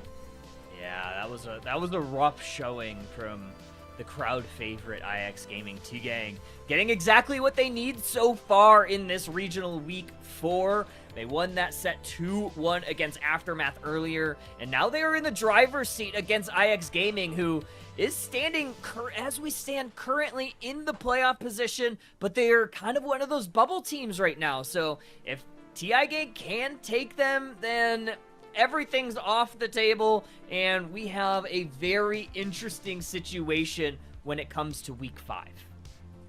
Yeah, this would be a really interesting one to kind of see TiGang wake back up and start performing the way that they were more expected to perform. IX has been a surprising favorite throughout the league so far, and I would hate to see them drop to an even record here to a team that they're very clearly better than. But I think that TiGang had a plan for IX specifically, and they executed it flawlessly. They ban out 3 Pokemon that IX has been playing and practicing a lot with, and then IX just couldn't really figure out how to draft around what TiGang had. I mean, look at these drafts. The Greninja did nothing the entire time. The Champ also did absolutely nothing, and this Snorlax, out of their mind play. If I had to guess for IX, I think you gotta ban out this, I think you gotta ban the Surfetch and let the Zacian through this time.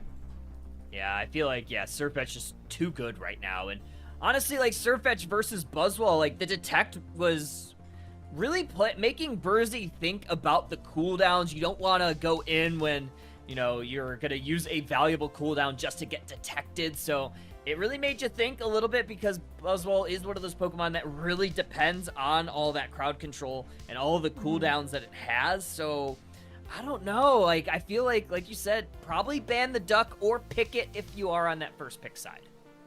Yeah, I think you got to make sure that you've got a plan to deal with what TiGang has available. And they played it really well. That Glaceon was such a good choice. It made it really difficult for Liko and Riker to really engage. Buzzwole looked fantastic. I think that was a pretty good call from them. They were able to set up a lot of good plays. But I think when you have something like Machamp and Buzzwole, that's just way too much single target, and then you have multiple Pokemon on TiGang that are dealing damage across the board. And by the end game, like, where is your team fight? You know, you're submissioning one guy and then you're smacking down another one, but, you know, that's not really a great team fight thing. Yeah, not a good team fight thing. We have a little. Well, bit no, of I just saw the. Yeah. Like, we're first picking Machamp. I hated it in that game. I don't know why we're doing that. Didn't look good at all. I guess they really trust it. I guess so. I mean, I think Machamp is very good, but I don't know. I don't know if it's first pick worthy. I mean, I'm gonna let IX cook here. There's a reason why they're in the league and they've qualified for Worlds. Yeah, I'm looking at this composition. So we do ban out the Blastoise, and IX is going to be on the purple side this time. They have taken first pick. Blastoise, Mega Lucario, Zacian bans for IX, and it's going to be Surfetch, Darkrai, Charizard Y for TiGang. So I think IX Gaming was maybe trying to pick Surfetch first if TiGang allowed it through, but either way, like, interesting. We have a Charizard X. That's also something that's happening here. Yeah, Mega Charizard X coming out. I don't know, man. I don't like this comp at all. What are you doing against a Garchomp then? Yeah. Like, what are you doing? You give Psyduck away. I think you need to take Psyduck in that first pick. Is it really scary for TiGang to pick Machamp here? I know that it's pretty good, but like I don't. Yeah. I think it's way less scary than something like a Psyduck. I'm gonna have to talk to them later about what that thought process is like. Obviously they know better than me, but I hated with a passion that Machamp looked awful in game number 1. I have no need to hold back anymore, so I will just be mean. That Machamp was horrible. I don't know why we're picking it here for game number 2, but we'll let him cook. I like Umbreon and Eldegoss better than what we saw in game 1, so I think that's a good core, but you're giving Clash back that Snorlax, and you get the Psyduck. Like, that's a tough one. That is a tough one. I do think this Garchomp is not going to be as big of a factor because you just have so much crowd control on the side of IX, whether it's the Eldegoss or the Umbreon. You have all the stuns from Mega Charizard X and even the submission from Machamp. So I'm not, like, super worried about the Garchomp. I am a little bit worried about this Mew once again. So Burzy on the Scyther. I imagine we are going Scyther will be kind of like #1 priority will be to shut down that Mew. But that's just such a tough task right now. Mew is just such a slippery Pokemon, so we'll see if, you know, AW could just have an absolute demon game. And you also kind of worry about this Pawmot in the gutter position, especially with how much brawl IX has, you know? Yeah, I mean, the Pawmot could be a really good call here. It's got a lot of sustain. Garchomp also with a lot of sustain, so how are you getting through both of them to even get to that Mew? Plus the slipperiness of this Pokemon. It's dangerous. I'm scared of TiGang's composition here. I'm hoping IX can pull it out. I'm unapologetically an IX fan, so you know, we'll see if they're able to end up doing it. But I don't know. They're gonna have to cook for me because I'm weary. Yeah, I'm weary too. But you know, I trust these players. I feel like that they kind of know how their playstyle is and you know what they want to accomplish. So we'll see. I love the Scyther pick. I think, you know, anytime we can have a strong Scyther showing, I think it's one of the better speedsters right now. It's one of the few speedsters that still get played in this current meta. And when you have that backline damage from the Mew, I think you almost have to play a speedster because you're not gonna, you know, all-rounder it. It's just gonna kite you. And you're not going to outrange it. Maybe Inteleon, but it seems like teams are, when they're going Inteleon, they're mostly picking Liquidation, and Mew can obviously, you know, kind of skirt a lot of that damage too with a lot of the iframes from coaching and, you know, Unite move, whatever you want. Mew's just so good. Yeah, I mean, I'm glad that the Surfetch was banned this time. I think that one was a huge problem. I would love to see this Mega Charizard X do well here. I mean, it's got the brawl, but it needs to get ahead, especially of this Garchomp. But Taking a look here one more time at the draft that we've got, we ended up not seeing the Palmok get selected like we saw on our screenshot. Instead, it's Ceruledge, which is also, you know, really solid. It's kind of fulfilling that speedstery, divey role, so nobody is safe. Let's get into game number 2. IX Gaming certainly wants to win this one to force a game 3. We're going to see Burzy along with Whaley head up towards that top path. It will be the Riker on the Charizard X in the central area. And on TiGang, it is going to be the Ceruledge for TiGang. Yeah, I like that Ceruledge. It's going to be much better in the early game than something like that Charizard because it's going to stay Charmeleon for a little while. So I think that having that Pokemon is going to allow TiGang to pull ahead a little bit early. I think it's really going to be up to Burzy to do something here. This early game, we're seeing Whaley go in, put a couple points in, getting the first couple points of the game, trying to bother everybody a little bit. But Pyro on this Gibble, it's going to be a little bit dangerous. It does have the Gibble Cheese ability. Yeah, that is the passive, I'm pretty sure. It's called Gibble Cheese. Yeah, Gibble Cheese. The official name of it, yeah. I think that Secure actually went over to TiGang. I think it might have been the Psyduck that picked that up, so unfortunate for IX there. Rerob's going to clear out all of that Natu family in the central area. We're going to have a 3v3 and a 2v2 up in the top and bottom paths respectively. And a lot of the damage, a lot of the Secures do go over to IX Gaming. Unfortunately, though, they don't get the Eldegoss online. Yeah, no LD able to join the fight, and no level 5 on this little Machoke, but we do see it come up now. It was a fantastic Secure. I think for sure I would have expected Mew to get that one. Whaley finally on lineup in that top path. Definitely looking better than where this Gibble is at. Not quite a Gabite just yet. But they do have that Rocky Helmet. Let's see, them dealing some damage. Or is that its passive? Rough Skin, or is that the Rocky Helmet? I think they were wearing both, so it could have been either, honestly. They do have a Rocky Helmet on. I can see that, unless they changed it. But looking pretty nothing for both teams right now. Yeah. Passive, that's what I was thinking of. Not nothing, but kind of nothing. But passive for both of these squads. Ceruledge at level 7. Liko doesn't seem to care. Big submission into the Mega Charizard. I like that combo way better than what we saw in game number 1, just go in with the Fire Punch immediately after the submission hits. Liko is a man who is not afraid to use an eject button, that's for sure. Not at all, that is for sure. And Regidrago already at half. TiGang is going to be trying to just stop this score from happening. Burzy was looking for that 30 points on the top side.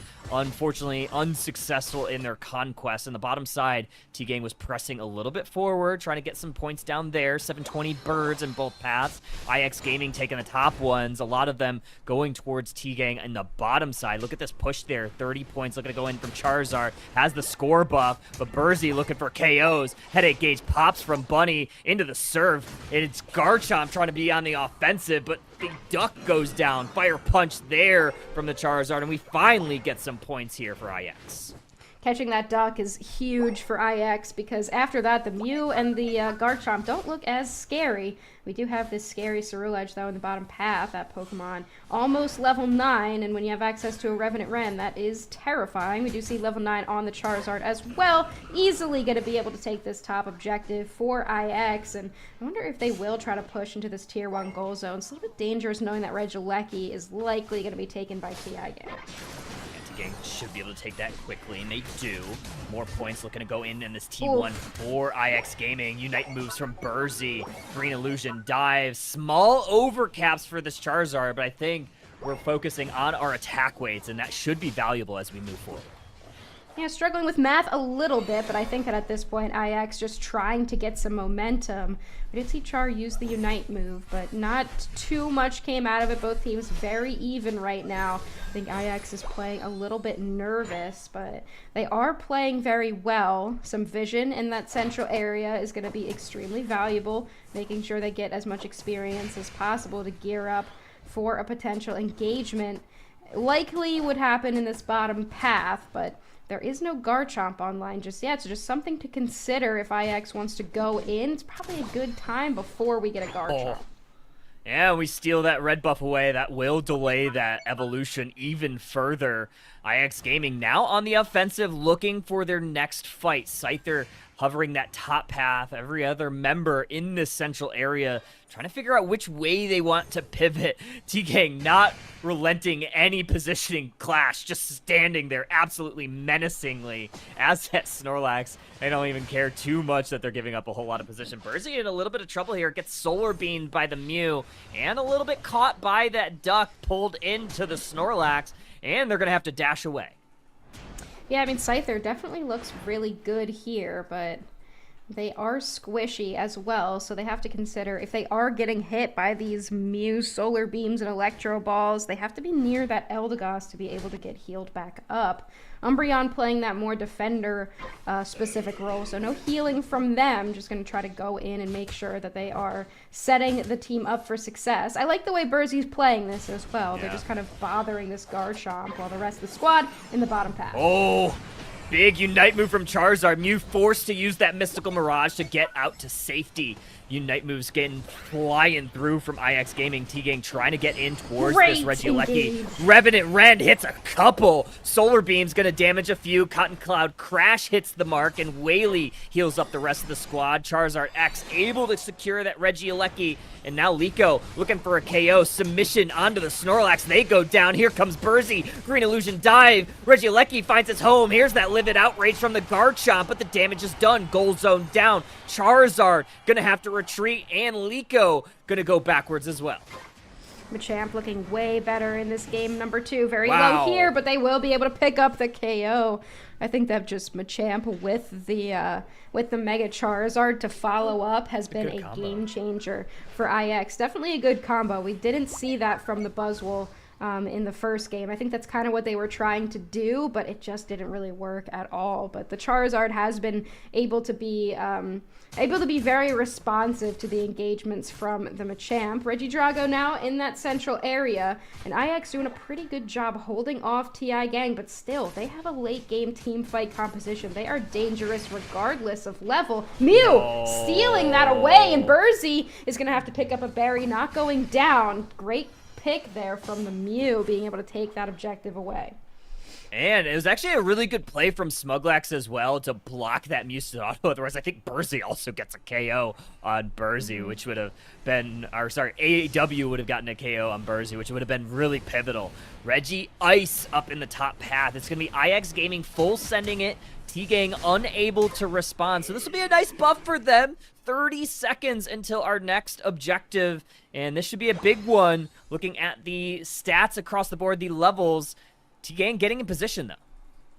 Yeah, this is going to be Kyogre here, so spawning in a couple of seconds. Mew guarding that tier 1 goal zone in the bottom path. That's definitely the goal zone, or it's not up, but guarding that bottom path. I meant to talk about the goal zone on the top path that IX has. It's definitely the easier goal zone to go for if TiGang wanted to split off. Currently, IX has the lead, but it's not a big one. One single back cap would put TiGang at an advantage. But we are at a dead still here as Garchomp already threatening this objective. Gonna walk right in. Forces the Cotton Cloud Crash from Whaley. There's Umbreon as well, stealing some shields away from that ulting Snorlax. Now we're going to go on in. Kyogre now at half. TiGang getting zoned out a little bit. Seismic Slam from the Charizard. Here we go. Kyogre now at half. Green Illusion Dive going to do some damage. Mew's a little bit early, but no! Cerulege steals it from IX. You got to look for KOs. 2 members down from IX. TiGang putting the pressure on, and unfortunately, IX Gaming, it's just Liko and TiGang likely taking this set here, Husky. Yeah, that was not great. The Mew ended up carrying that fight because they weren't able to take them down after Machamp had that good engagement, and then after that, just no KOs. Garchomp was ripping the entire time. Nothing was put onto the Garchomp until they realized that the objective was just too low.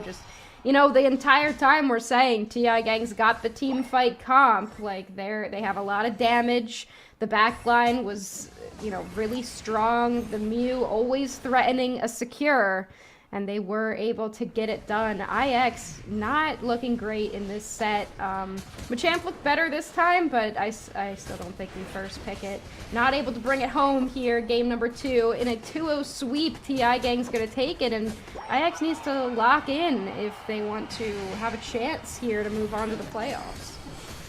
TiGang getting some really big wins here. So they'll go in 4-7 now. So that is honestly huge because that means that IX Gaming will be 5-5. And this means that TiGang has a shot at your playoffs now. I mean, they were almost, you know, a bottom feeder, right? They were in 8th place, and now with 2 straight set wins, they're back in playoff contention and a definite contender as we go into tomorrow's action and even as we move into our week number 5, which is the final week of round robin play. They just need to be in that 5th position to qualify for those playoffs.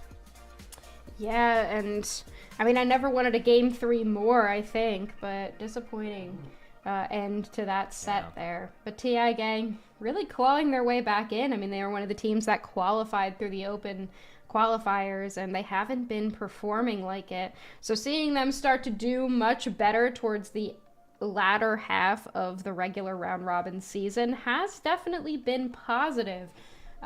They're now going to be moving up, and they have a chance to kind of eclipse some of these teams that have been doing better. Teams like Citadel, which has been struggling, Extinction, which consistently has been struggling. It's starting to be a real heater down in those couple of last slots for potential playoff gameplay, and unfortunately for IX, they just didn't look on it in this set. Insane. Yeah, unfortunate IX. TiGang, I mean, hey, you got to give it to them. They're locking in week 4. If they can win their final set tomorrow and have a perfect week 4, all things are on the table as we go into week 5, which is honestly incredibly exciting as we move forward into our final few weeks. Obviously, IX Gaming certainly needs to lock in this evening, and then tomorrow they have a very tough battle. This was technically on the schedule, probably an easier matchup for them. You would really love to have this one back, and now you're kind of almost in a position where you need to win tonight to kind of have a little bit of wiggle room for week 5. Yeah, that's a tough pill to swallow if you're IX. Yeah, I think that they really expected to win this one and have a little bit of an easier time, even if they lost the matches that were seemingly harder. But now they absolutely need to pull out a win of one of these matches that they have later on. They 100% need it. They can't give up any more games if they want a chance. They don't want to go into a negative win rate team. They've been looking fantastic, but they did not here look like they were a team that wants to qualify for that playoffs. They really need to lock back in, kind of go back to the basics a little bit and figure out where they want to be. Well, that's going to be it for our off-broadcast coverage for today. Those 3 sets are about it for North America. The remainder of the North America sets are going to be starting, I believe, at 6 p.m. Eastern, so in about an hour and a half from now, or depending on when the other sets before it finish. So make sure to tune into those, give the support to the casters there. But that is it for us, Husky, for today's action. We'll be back tomorrow, same time, same place, 2 p.m. Eastern. Any final thoughts as we start to log off? No, I think we'll be back tomorrow. Hopefully the matches tonight are good, and we'll be catching some more later on. Cool beans. Alrighty, well, we will see y'all later, and we'll see y'all tomorrow. Bye now.